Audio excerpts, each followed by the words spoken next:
ये है बेटा क्वेश्चन नंबर 67। बहुत ही सिंपल, बहुत ही प्यारा सा क्वेश्चन। आज हम लोग इसको सॉल्व करने वाले हैं। तो चलो फिर हम लोग इसको पढ़ना स्टार्ट करते हैं। ये क्वेश्चन कहता है bar of mass m is pulled by means of a thread up an inclined plane forming an angle alpha with horizontal. Figure 1.13 ये फिगर दिया हुआ है और इसमें हमारे पास एक इंक्लाइंड प्लेन है जो हॉरिजॉन्टल से अल्फा एंगल बनाता है। इसके ऊपर हम है ना एक बार जिसका मास m है उसको ऊपर की तरफ ऐसे पुल कर रहे हैं। अगला इंफॉर्मेशन है the coefficient of friction is equal to k। बहुत अच्छी बात। Find the angle beta which the thread must form with the inclined plane for the tension of the thread to be minimum। देखिए तो क्या क्या keyword है। Tension कितना होना चाहिए? टेंशन होना चाहिए मिनिमम। ठीक है, उसके लिए हमको क्या निकालना है? हमको एंगल बीटा निकालना है। बहुत अच्छी बात। तो चलो इसका हमने दोबारा से पिक्चर बनाना है और फिर देखना है कि हम लोग क्या क्या कर सकते हैं। तो ये है हमारा हॉरिजॉन्टल डायरेक्शन, ये है हमारा इंक्लाइंड प्लेन, ये एंगल है अल्फा, ये है आपका बार और आपने इसको टी टेंशन से मान लीजिए खींचना स्टार्ट किया है और इसी का मिनिमम वैल्यू आपको निकालना है। ये एंगल बनता है कितना? बीटा। बहुत अच्छा, सिंपल सी बात।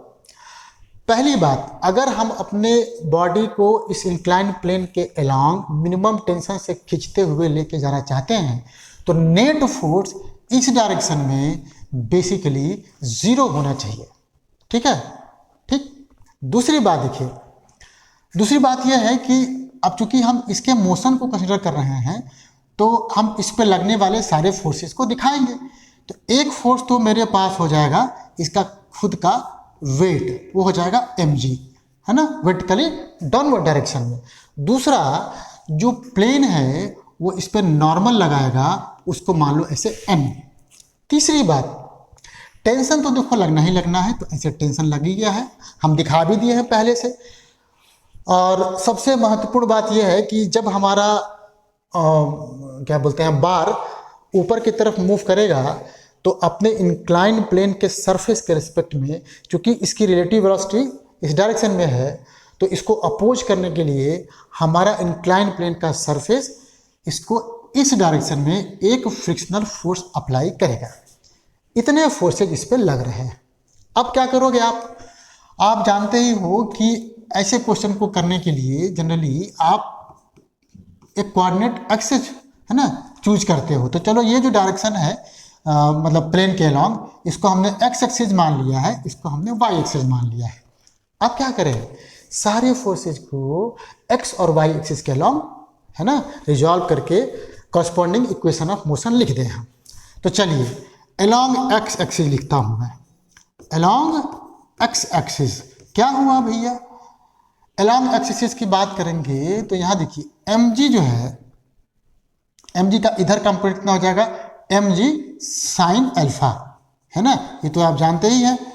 ठीक, इधर हो गया mg साइन अल्फा और इसी डायरेक्शन में हो गया फ्रिक्शनल फोर्स। और ये जो आपका टेंशन है, टेंशन का इधर की तरफ कंपोनेंट होगा t cos बीटा। और चूंकि दोनों बराबर होने हैं, अभी हमने डिस्कस किया है यहाँ पे, तो हमने इसको सिंपली ऐसे लिख दिया। अब आप कहोगे n का क्या करें? तो n तो बेटा इसके परपेंडिकुलर है, इसका कोई कंपोनेंट इसके अलोंग नहीं हो सकता है। चलिए यहाँ तक हो गया हमारे पास एक इक्वेशन। अब हम y एक्सिस के अलोंग मोशन कंसिडर करें तो मैंने लिखा यहाँ पर अलोंग y एक्सिस। बहुत आसान है, देखिए बहुत आसान है। ऐसे क्वेश्चन आप कई बार कर चुके हैं तो बिल्कुल घबराने वाली बात है नहीं इसमें। y एक्सिस के अलोंग देखो क्या हुआ। क्या आपका बॉडी y एक्सिस के अलोंग मूव करता है? बिल्कुल नहीं। तो इसका मतलब कि y के एक्सिस के अलोंग भी नेट फोर्स है ना 0 हो जाना चाहिए। तो चलिए हम लिखते हैं इस mg का इस डायरेक्शन में जो कंपोनेंट होता है वो mg cos अल्फा होता है, वो आप जानते हो। वैसे भी ये अल्फा है, ये 90 है, ये 90 माइनस अल्फा है, तो ये अल्फा हो जाएगा, आपका ये निकल गया। ठीक है। दूसरी बात, दूसरी बात ये जो n है आपका t है, t का n की तरफ इधर कंपोनेंट हो जाएगा, ये ऐसे हो जाएगा कंपोनेंट कितना t साइन बीटा। तो क्या करेंगे आप, अच्छा इस फ्रिक्शन का तो कोई कंपोनेंट होगा ही नहीं, तो इसका मतलब कि इस डायरेक्शन में नेट फोर्स जो हो गया हमारा वो सिंपली हो गया mg cos अल्फा, और इस डायरेक्शन में जो नेट फोर्स हो गया वो n प्लस कितना t साइन बीटा हो गया, ये t साइन बीटा हो गया। ये दूसरा इक्वेशन बन गया। हमको देखो, हमको मिनिमम टेंशन के लिए बीटा का वैल्यू निकालना है, मतलब tension as a function of beta हमको आना चाहिए। इट मीन्स कि ये n वगैरह को हमको एलिमिनेट करना है। वैसे भी आप जानते हो कि f इक्वल्स टू कितना हो जाता है, f इक्वल टू हो जाता है k इंटू एन के बराबर। तो n को आप क्या लिखोगे, f बाई k। कहाँ कहाँ है भाई n, यहाँ रख दीजिए, देखिए यहाँ पर है ना, यहाँ पर रख दीजिए आप। तो यहाँ पर रखेंगे आप तो क्या क्या होगा, जरा यहाँ देखिए, टेंशन ना, टेंशन यहाँ से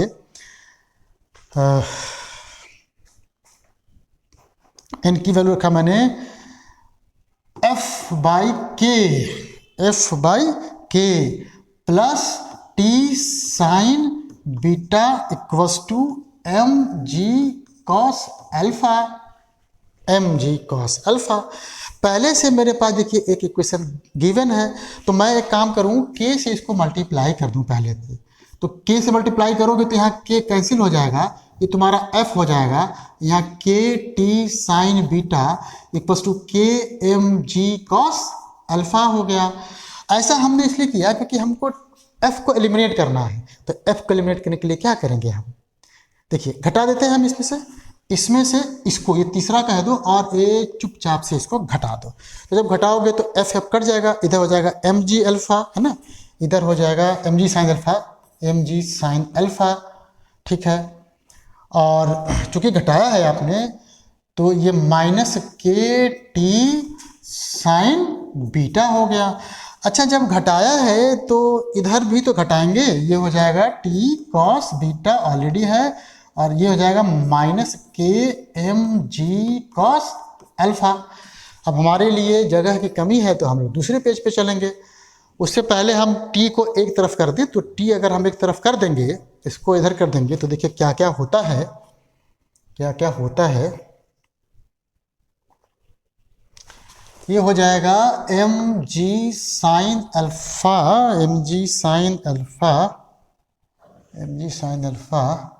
plus K M G cos alpha, ये हो गया plus K M G cos alpha. और आपने टी वाले फैक्टर को दूसरे साइड कर दिया था, तो ये आपका आ जाएगा, यहाँ देखो ये ऐड हो जाएगा, टी ब्रैकेट में कर लो के sign alpha plus cos alpha, हाँ जी, तो हो जाएगा टी के sign alpha plus cos alpha. एक बार फिर से चेक कर लो कि ये सही एक्सप्रेशन है कि नहीं। ये है हाँ, के T sine beta, sorry sine beta था ना, T sine beta plus cos beta, गड़बड़ लिखा है हमने, देखिए गड़बड़ हो रहा था। टी साइन बीटा के sign beta plus cos beta, बहुत अच्छा।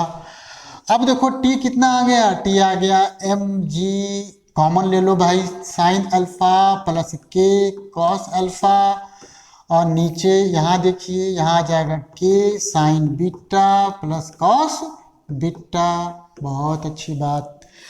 अब देखो बेटा t को मिनिमम करना है, t वाले को मिनिमम करना है। अगर t को मिनिमम करना है तो इस वाले को क्या करना पड़ेगा, इस वाले को मैक्सिमम करना पड़ेगा, मैक्सिमम।